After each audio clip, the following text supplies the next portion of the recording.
Shabbat Shalom. I have reached a point where I think I can now say I don't like driving at night. But not because I've gotten too old and my eyes don't work. Don't get me wrong. It's in fact because my eyes work just fine. However, the amount of light being poured into them by the headlights of oncoming traffic overwhelms the optic nerve and makes me want to, scratch my eyes out. We've all noticed this tendency that the lights of cars have gotten brighter and brighter and brighter to the point now where I think the road is better lit during the night than it is during the day. The lights on our cars having surpassed the light of the sun. But I want to step back from the annoyance and the frustration and marvel at that fact. Why is it that the lights are able to be brighter now than they were when, most of us in this room were younger folk? What's changed that it's allowed those lights to be brighter? Right? Is it like we suddenly figured out light? Yeah? They changed from yellow to white, which is, yes, the superficial change, but it wasn't just that somebody decided white would be nicer. There's a reason why they used to look more yellow and why they look white now, and it's not a color preference. It is a technological issue. What's the difference? They tried to use less electricity, therefore they stumbled upon the fact that they could make light lighter. Okay, hold on. We're missing the key terminology here. Incandescent light versus LED light. Right? That's what we're looking for. Right? Incandescent versus LED. Most of us were probably raised with incandescent light as the only form that we had, which meant that there was an electrical current pushing its way through some piece of wire, and that piece of wire got hot, and as it got hot, it would also give off light. Everybody remembers those light bulbs? Exactly. Horribly inefficient things. Terribly inefficient things. Back during the energy crisis of the 70s, we were being told, switch out your 60 watts to 40 watt bulbs. Take your 40 watt bulbs and turn them off. Don't leave extra lights on unless you absolutely need them, because the lighting of your house was not an insignificant part of your energy bill back when incandescent lights were the primary form of illumination. And now, with LEDs, for that same 40 watts worth of power, I can create a small nuclear blast into your optic nerve. Because you only need less than a watt to produce the amount of light that an old 40 watt bulb used to produce.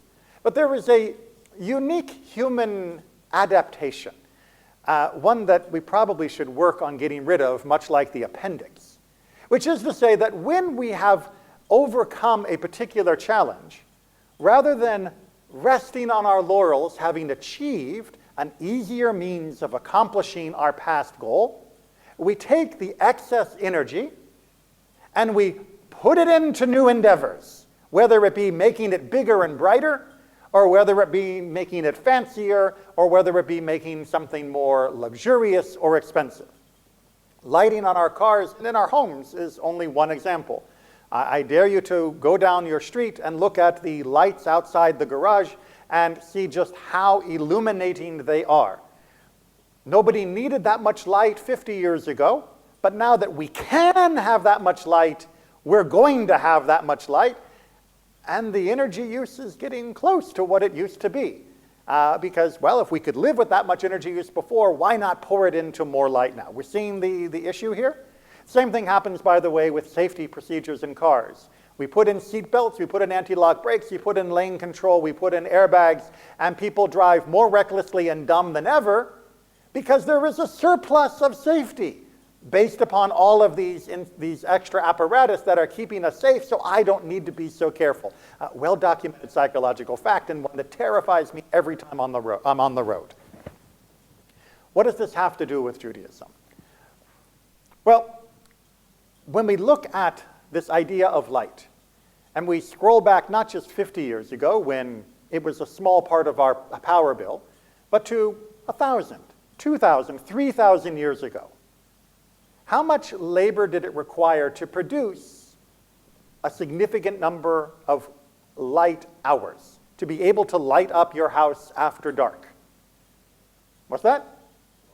A lot of work, right? Were you going to go chop wood, right? You're going to burn down a forest in order to keep your house lit? No, you chop wood to cook. And once the sun went down, you didn't just keep the fire going for its warm ambiance. If you needed it because it was freezing, you kept the fire going. But otherwise, you let that fire go out because every minute it burnt was 10 minutes worth of your work in that forest. And if you happened to be in the wonderful world of Israel, well, you probably weren't burning down the forest. Instead, you were probably burning olive oil. That was its primary purpose, not just a luxurious way of frying foods. Primarily, it was used as fuel for our illumination.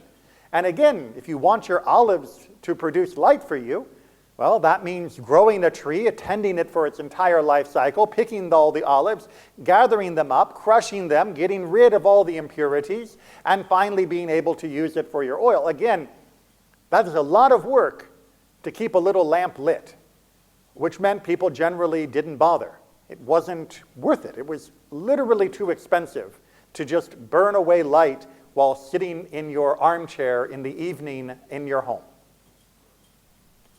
Now we have that luxury. Likewise, in the old world, we spent 90% of our labor basically making sure we had enough calories to eat.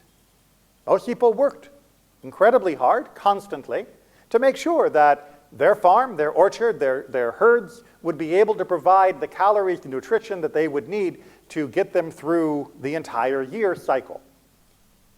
Nowadays, what portion of our income is taken up by calorie consumption? Necessary calorie consumption, not the extravagant calorie consumption that we indulge in, but the actual calories needed to keep going each day. 7, 10%, maybe 11, 12, depends on where you are, and inflation is making it worse. But it's a tiny fraction, almost a tenth of what it used to be in terms of the hours worth of labor. So now the question then becomes, if our basic needs, our calories, our light, can all be met for pennies compared to what it used to be in the past, why are we all working so hard? Why do you spend all those hours in the office? You've got your food, you've got your light, basic electricity. What are you working for? What happened? Can you imagine our ancestor? Fly them forward 1,000, 2,000, 3,000 years and let them see how we are living. And explain to them, oh yes, if I want food, it just, snap of my fingers and somebody will show up at the door with food brought from around the world. And that is cheaper than any food you have ever eaten in your life. The food you grew took you months of labor in the field. The food I buy took me, half an hour, an hour's worth of work at my job. They would be staggered. And they would want to know why you are working so many hours. If you're able to get all of those needs met with a fraction of the amount of labor that took them, they'd want to know why you're working and what you're buying with all the rest of your income. What in the world are you doing with this wonderful free time? Well, what are we doing with the rest of our income? Where's it going?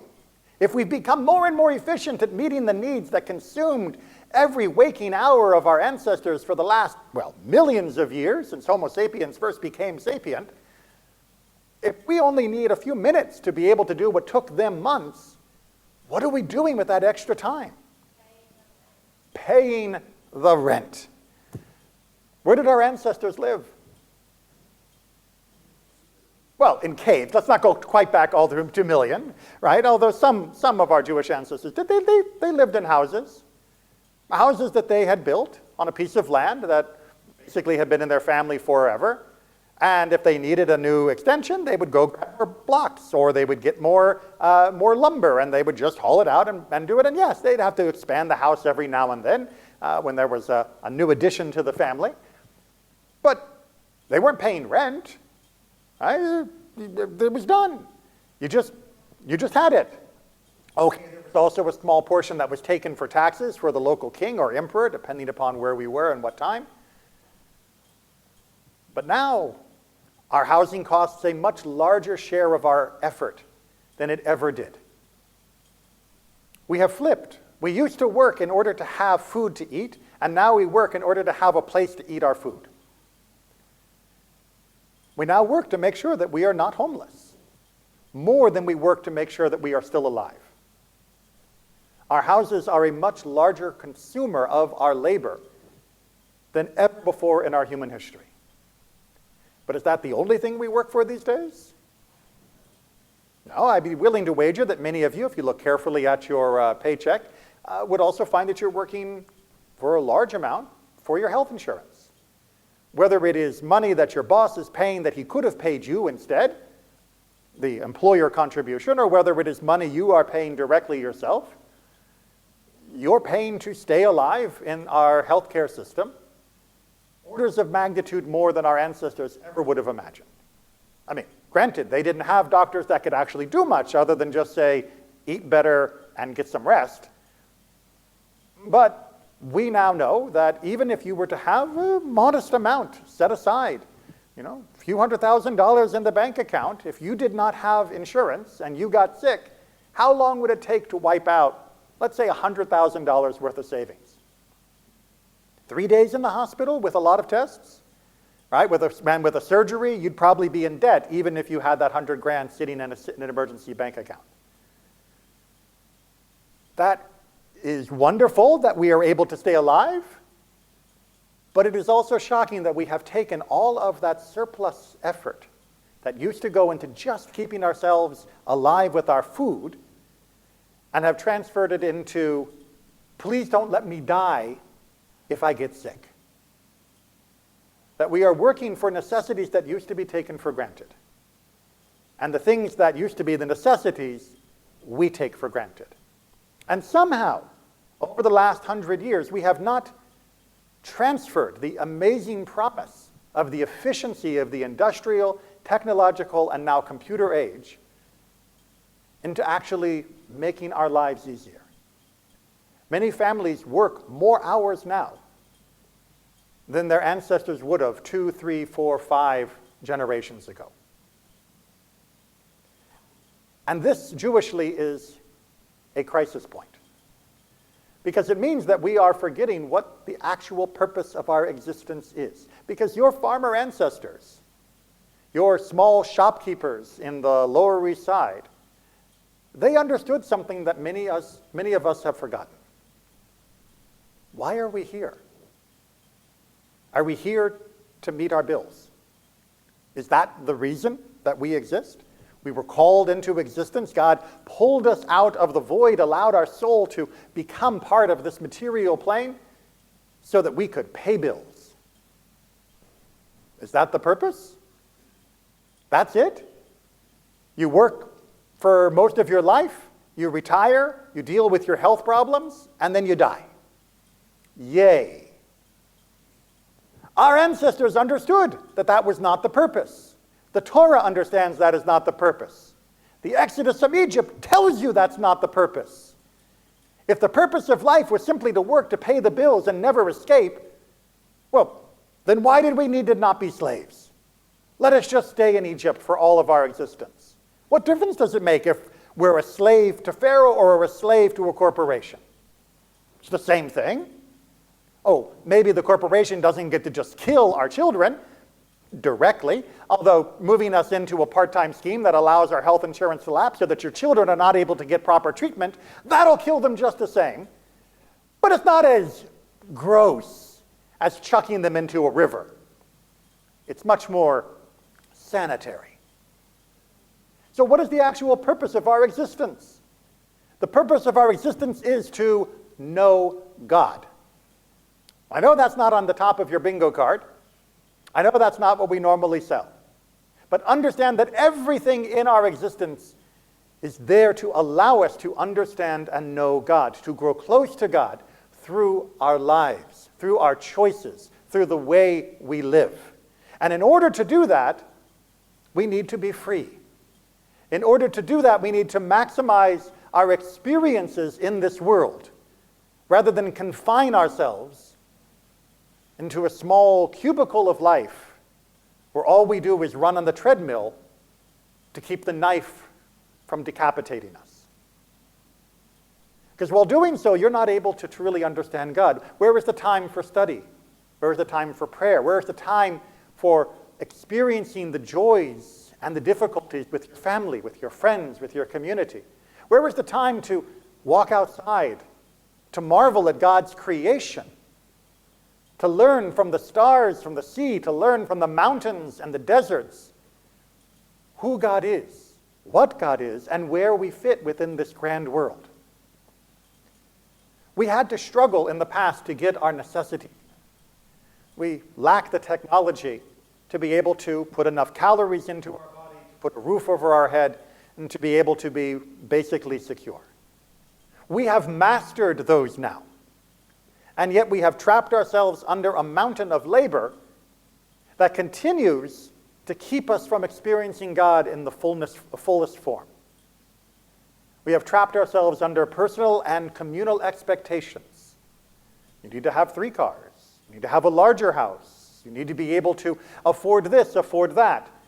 And after all, you can't just work for a couple months and then live off those proceeds, even if they were enough. You need to stay in the game, because if you don't, you're not going to get a job again next week. Who's going to buy a temporary worker for whatever your job is?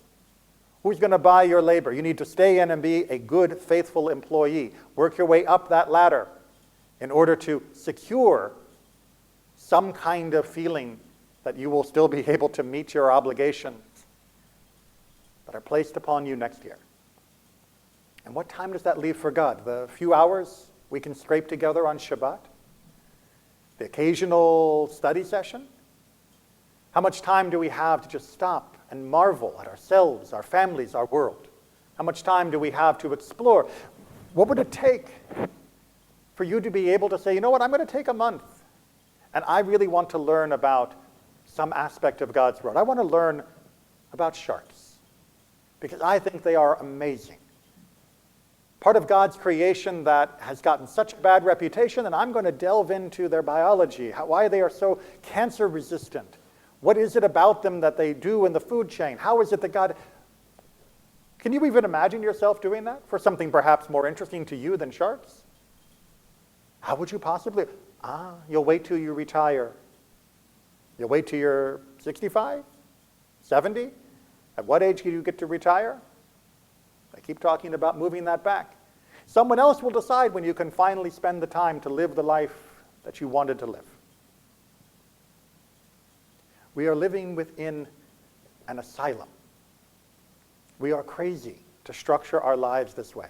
We have all the blessings that God and our ancestors have given us to live in a society of abundance, of fullness, of blessings unimaginable to our ancestors. And yet we feel more stressed, more pressed, and constrained than we have throughout most of our history.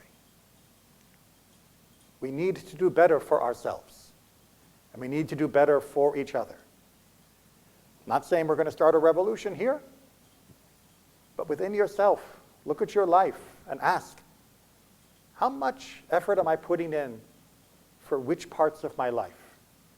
And is that right?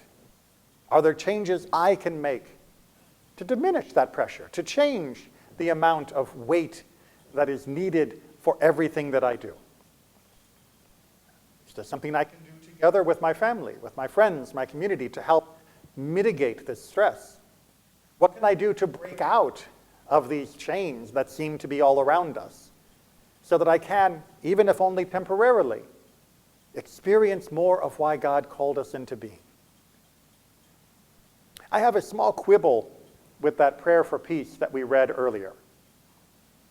And the quibble is that the translation is wrong. And I understand why the translation is wrong. And I don't often condemn translations because it's hard rendering one language into another. But if you check out on page 177, anybody want to check for me? It says, we were not brought into this world to hate and destroy. We were brought into this world for what purpose? to praise, to labor, and love. And what does the Hebrew say? To know God. The Hebrew says we were brought into existence to know God. The translation is trying to help us understand that by breaking it into some of its constituent pieces of what it is to know God. But unfortunately, they take the idea of knowing God and reduce it to such a level that people forget that that was the purpose of why we are here. It is a beautiful blessing about why we need peace, because one cannot know God in the midst of dodging bullets. But likewise, one cannot know God in the midst of dodging economic crises and stressors that should be avoidable. It was understandable when our ancestors had to labor almost every day in the field just to hope to have enough food to get them through winter. It is not understandable that we perpetuate that same level of stress and anxiety when all the basic needs could easily be met. Let us embrace this world of abundance. Let us find those blessings. Let us find ways to make it better for ourselves and for others. It's why we are here, to know God. Shabbat Shalom.